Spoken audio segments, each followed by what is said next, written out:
దీనికి అన్నీ ఎక్కువేరా. హారికేదరా ఇంకా రాలేదు. హారిక రే అది కూడా మాటలోనే వచ్చేస్తుందిరా.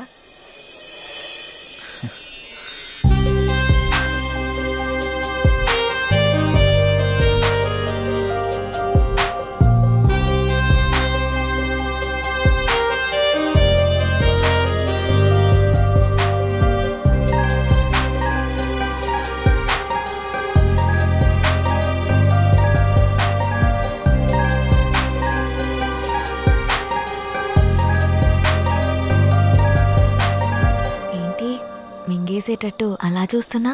ఈరోజు చాలా బాగున్నావు హారిక. అంటే చాలా కొత్తగా ఉన్నావు. కొత్తగా అంటే ముద్దొచ్చేలా. అవునా? అయితే ముద్దు పెట్టుకో. ఇక్కడ ఇక్కడే. ఇంతమంది ముందా? అవును, అమ్మాయిల నుండి అప్పుడప్పుడే బంపర్ ఆఫర్స్ వస్తూ ఉంటాయి. ఎలా ఇంతమంది ముందు? నీకు క్లూ ఇస్తా. ఏంటి? ఇప్పుడు టైం ఎంత? 8:58. ఇంకో 2 minutes లో ఫేస్ చేంజ్ అవుతుంది ఏరియాలో. ఫేస్ చేంజ్ అవ్వడానికి 30 seconds పడుతుంది. ఆ టైంలో నువ్వు పెట్టేసుకో. కరెంట్ ముందే వచ్చేస్తే మన సినిమాని అందరూ చూస్తారు. వద్దు. సరే, నీ ఇష్టం. ఇష్టమైతే పెట్టుకో. ఇందులో నా బలవంతం ఏం లేదు. లవర్స్ ఏదో సీక్రెట్ గా మాట్లాడుకున్నారు. మీ సిత్తు అందరి ముందు నన్ను ముద్దు పెట్టుకుంటానని ఛాలెంజ్ చేశాడు. రే నువ్వు రొమాంటిక్ అని తెలుసు కానీ ఇంత రొమాంటిక్ అని ఇప్పుడు తెలిసిందిరా. రే అది కాదురా. అయినా ఎంతమంది ముందు ఎలా పెట్టుకుంటావురా? నేను కూడా అదే ప్రశ్న అడిగాను జాంగ్రీ. 9 గంటలకి కరెంట్ పోతుంది, మళ్ళీ రావడానికి 30 seconds టైం పడుతుంది, ఆ గ్యాప్ లో పెట్టేస్తా అన్నాడు. అంత మాట అన్నాడా? నువ్వు మామూలుడు కాదురా. సరే సరే, మీ పాటలు మీరు పాడండి, నేను ఆ పక్కెళ్ళి తింటాలే. రే అది కాదురా. 9 గంటలకు అని చెప్పావు కదరా. కానీ కానీ వాడికి ఎందుకు చెప్పావు? ఆడియన్స్ ఉండాలి కదా. నంబర్ 4 ఇప్పుడే బీరేశాను. ఇక మనకు చికెన్ డిన్నరే తిన్నారు. బాత్రూమ్ పోయేస్తానే. సరే. నెంబర్ 4 ఎప్పుడు ఆ పబ్జీ అనా? మరే నీకు ఇంట్రెస్టింగ్ లైవ్ గేమ్ చూపిస్తా. ఏంటది? జుమాన్జీ, అక్కడ హారికన్ సిద్ధు ముద్దు పెట్టుకుపోతున్నాడు. అవునా? నీ గడ్డం మీద ఒట్టు. గట్టిగా స్కోపేశాడు కదా. ఏంటేసేది? వాళ్ళిద్దరు గాని ముద్దు పెట్టుకుంటే నేను 7 o'clock బ్లేడ్ తో నా పీక కోసుకుంటా. నువ్వు బ్లేడ్ రెడీ చేసి అక్కడ పెట్టరా సమరంగా. నేను తెచ్చి పెడతా గానీ ముందు అక్కడ చూడు. చూస్తా. Your time starts now. 10, 9. అన్నా ప్రసాద్ అన్న, ఎక్కడికి వెళ్ళావురా? బాత్రూమ్ అని చెప్తుంది కదనే. మళ్ళీ ఎక్కడికి వెళ్ళు, డిస్టర్బ్ చేయకు నన్ను. 5, 4. అన్నా వెనక నుంచి చోటు చంపిండే. చంపని చావు, అక్కడికే పో. 1, boom.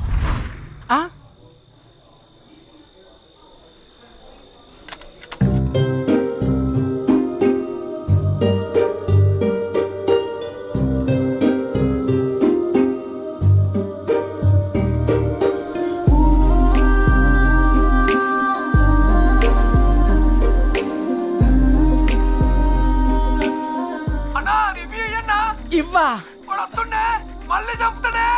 చచ్చిపో, పీడబోతుంది.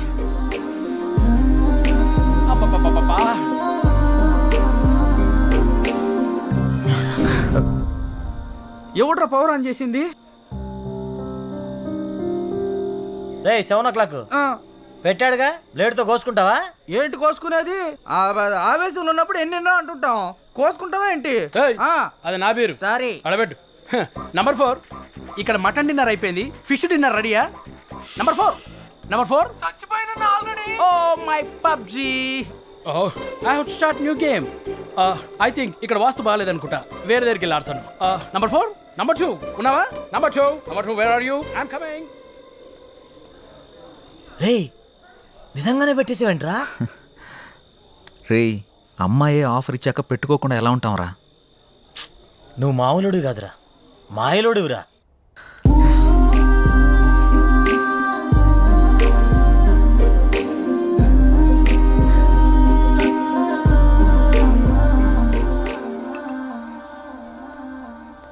సురేంద్ర సార్, మన ఫస్ట్ లుక్ పోస్టర్ లాంచ్కి ఏర్పాట్లన్నీ పూర్తయినట్లేనా? అవుతున్నాయి సార్. శ్రేయాస్ మీడియా వాళ్ళు బాగా చేస్తున్నారు. వాళ్ళుండగా మనకి ఏ టెన్షన్ లేదు సార్.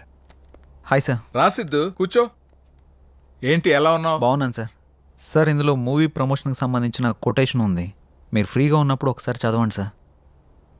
ఓకే. సిద్ధు, మొన్న నువ్వు ప్లాన్ చేసిన ఇంటర్వ్యూకి చాలా మంచి రెస్పాన్స్ వచ్చిందయ్యా. చాలా మంది డిస్ట్రిబ్యూటర్స్ ఫోన్ చేసి మేం కొంటాం అని అడుగుతున్నారు. ఓ బట్ నేను అమ్మదలుచుకోలేదు, ఎందుకంటే సినిమా బాగా వచ్చింది కదా, ఓన్ రిలీజ్ చేద్దాం అనుకుంటున్నాను.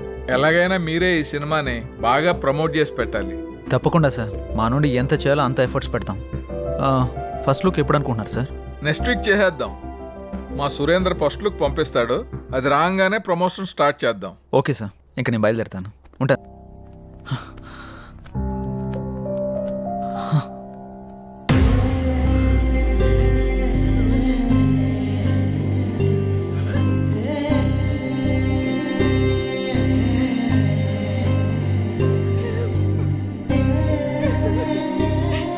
ఏం జరిగింది సార్? సూసైడ్ చేసుకున్నారు సిద్ధు. సూసైడా? ఎందుకు సార్? సినిమా రిలీజ్ అయిన రోజే హెచ్డి ప్రింట్ పైరసీ బయటకు వచ్చేసింది.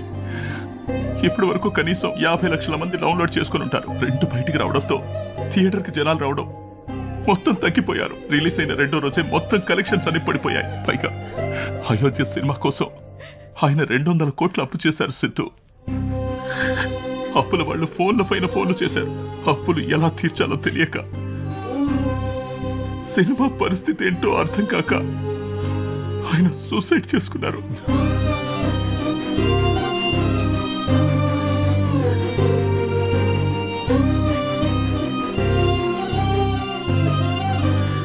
ప్రొడ్యూసర్ సత్యానంద్ గారి హఠాత్ మరణానికి సినీ ప్రముఖులు తీవ్ర దిగ్భ్రాంతికి లోనవుతున్నారు.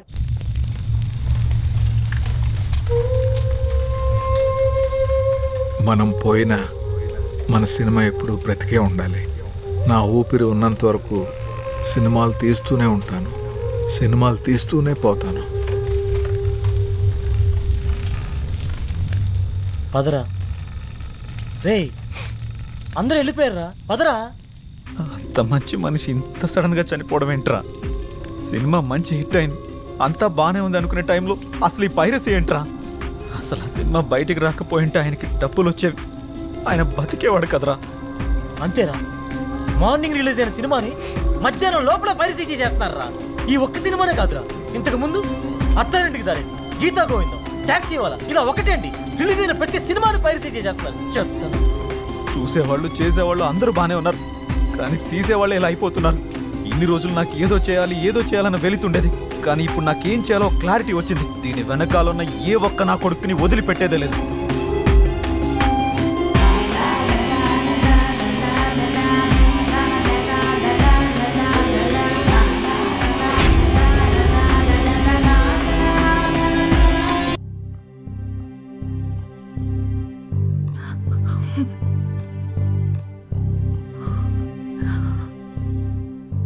బాధపడకండి మేడం, ఆయన లేకున్నా ఆయన సినిమాలు ఇంకా బతికే ఉన్నాయి. మా ఆయన చిన్నప్పటి నుండి నాకు బాగా తెలుసు. 10 ఏళ్ల వయసున్నప్పుడు సినిమా మీద అభిమానంతో థియేటర్లో సినిమా టికెట్లు ఇచ్చే పని చేసేవారు, ప్రతిరోజు సినిమా చూడొచ్చు అని. ఆయన తీసిన మొదటి సినిమా ఫ్లాప్ అయ్యాక మనకి సినిమాలు కలిసి రావు అని నేనెంత చెప్పినా వినకుండా ఉన్నదంతా అమ్మేసి 2వ సినిమా తీసి సక్సెస్ అయ్యారు. 350 కోట్లతో సినిమా తీస్తాను అన్నప్పుడు ఎందుకండి రిస్క్ అని అడిగాను. కథ నచ్చింది, ఖచ్చితంగా ఆడొద్దని అప్పు చేసి మరీ తీశారు. రిలీజ్కి ముందు టెన్షన్ పడుతుంటే ఎందుకు తీయడం, ఎందుకు ఇలా టెన్షన్ పడటం అని అడిగాను. సినిమా తీయడం ఒక అదృష్టం, అది అందరికీ రాదు, అందులో ఉన్న ఆనందం చేసేవాడికి మాత్రమే తెలుస్తుంది అని అనేవారు. కానీ చివరికి ఆ సినిమా కోసమే తన ప్రాణాన్ని తీసుకున్నాడు బాబు.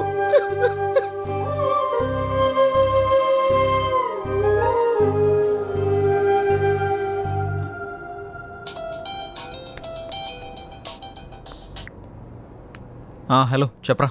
ఆ సైబర్ టీం వాళ్ళ కాంటాక్ట్ దొరికింది, వాళ్ళకి కాల్ చేశాను, రేపు మార్నింగ్ అపాయింట్మెంట్ ఇచ్చారు. సరే, రేపు వెళ్ళి కలుద్దాం. సార్, నా పేరు సిద్ధు, నేను హెచ్ఎంటీవీలో జర్నలిస్ట్ని. వీళ్ళు నా టీం. మొన్న అయోధ్య సినిమా పైరసీ అయ్యి ప్రొడ్యూసర్ సత్యానంద్ గారు చనిపోయిన విషయం మీకు తెలిసే ఉంటుంది. యా, నాకు ఈ పైరసీ గురించి కొంచెం ఇన్ఫర్మేషన్ కావాలి సార్. ఓకే చెప్పండి. అసలు ఈ పైరసీ ఎలా జరుగుతుంది సార్? ఈ పైరసీ అనేది పెద్ద మాఫియా. ఇది చాలా రకాలుగా జరుగుతుంది. ఈ థియేటర్స్తో లింకులు పెట్టుకొని వాళ్ళు థియేటర్లో రికార్డ్ చేసి దాన్ని వెబ్సైట్లో అప్లోడ్ చేస్తారు. కానీ ఇప్పుడు కొత్త టెక్నాలజీ వాడుతున్నారు. శాటిలైట్ ద్వారా వచ్చే కోడ్ని హ్యాక్ చేసి ఒరిజినల్ ప్రింట్ని బయటకు తీస్తున్నారు. ఆ తర్వాత ఆ మూవీని సైట్స్లో అప్లోడ్ చేస్తున్నారు. ఐపీ అడ్రస్ని ట్రేస్ చేసి ఆ అప్లోడ్ చేసిన సైట్ని బ్లాక్ చేయలేమా? బ్లాక్ చేయొచ్చు, కానీ ఇది బ్లాక్ చేసిన క్షణంలోనే వేరే డొమైన్ని యాక్టివేట్ చేస్తున్నారు. దీనివల్ల వాళ్ళకేంటి లాభం? లక్షల్లో సంపాదిస్తారు. ఎలా సార్? ఆ సైట్కి వచ్చే అడ్వర్టైజ్మెంట్స్ ద్వారా, వ్యూస్ ద్వారా, డౌన్లోడింగ్స్ ద్వారా సంపాదిస్తారు. వాళ్ళు తలుచుకుంటే మనిషి నీడను కూడా దొంగిలిస్తారు. దీన్ని కంట్రోల్ చేయలేమా? మేము ఎన్ని క్రైమ్స్ కంట్రోల్ చేసినా ఈ పైరసీని మాత్రం పూర్తిగా కంట్రోల్ చేయలేకపోతున్నాం. ఇది సిస్టమ్కి పట్టిన వైరస్ లాగా, బాడీలో వచ్చిన ఇన్ఫెక్షన్ లాగా విచ్చలవిడిగా పాకిపోతుంది. దీనికి స్టార్టింగ్ ఎక్కడో ఎండింగ్ ఎక్కడో కూడా అర్థం కావట్లేదు. ఒక సైట్ బ్లాక్ చేస్తే ఇంకొకటి, ఒక చోట పట్టుకుంటే ఇంకో చోట, ఇలా ఎక్కడ పడితే ఎక్కడ, ఎలా పడితే అలా పైరసీ చేసేసి కష్టపడి సినిమా చేసే వాళ్ళ లైఫ్ని స్పాయిల్ చేసేస్తున్నారు. ఇది ఆగాలంటే కొంచెం టైం పడుతుంది. ఓకే సార్, ఏదైనా అవసరం పడితే మిమ్మల్ని కలవచ్చా? Sure, any time. Thank you sir. Bye sir. Bye. Sir మేమిద్దరం కలిసి షాపింగ్కి వెళ్ళి వచ్చే లోపల బండి రే అంత ఎక్స్పీరియన్స్ ఉన్న వాళ్ళే ఆపలేపారు, మనం ఎలా ఆపుతాంరా? సంకల్పంతో. రావణాసురుడు సీతను ఎత్తికెళ్ళిపోయాక సీత పోతే పోయిందని రాముడు ఊరుకున్నాడా? హనుమంతుడి సాయంతో రావణాసురుడిని చంపి మరీ సీతను తెచ్చుకున్నాడు. అంటే ఇప్పుడు నువ్వు రాముడు, ఆయన హనుమంతుడా? ఏదైనా కావచ్చు, యుద్ధం మొదలు పెట్టాక ముందుకెళ్లాల్సిందే. ఒక పని చేద్దామా? ఏంటి? పైరసీ ఎలా ఆపాలి అని నా ఇన్స్టాలో పోస్ట్ చేస్తే ఎవరైనా మంచి ఐడియా ఇస్తారేమో. వాళ్ళకంత టాలెంట్ ఉంటే నిన్నెందుకు ఫాలో అవుతారు? ఆపుతావా? నా ఫాలోవర్స్ లో 2000 పైగా డాక్టర్స్, 20,000 పైగా ఇంజనీర్స్, 30,000 పైగా ఎంప్లాయీస్ ఉన్నారు తెలుసా? అబ్బో, పెద్ద కౌశల ఆర్మీ ఉందిగా. ఇప్పుడు అవన్నీ కాకుండా దీన్ని ఎలా ఆపాలో ఆలోచిద్దాం. ఓకే, నువ్వు ట్రై చెయ్యి. నీకేం హెల్ప్ కావాలన్నా నేను చేస్తా. Thank you. పదండి. ఇక నుంచి నీ పోస్టులతో జనాలు సాగు కొడతావుగా.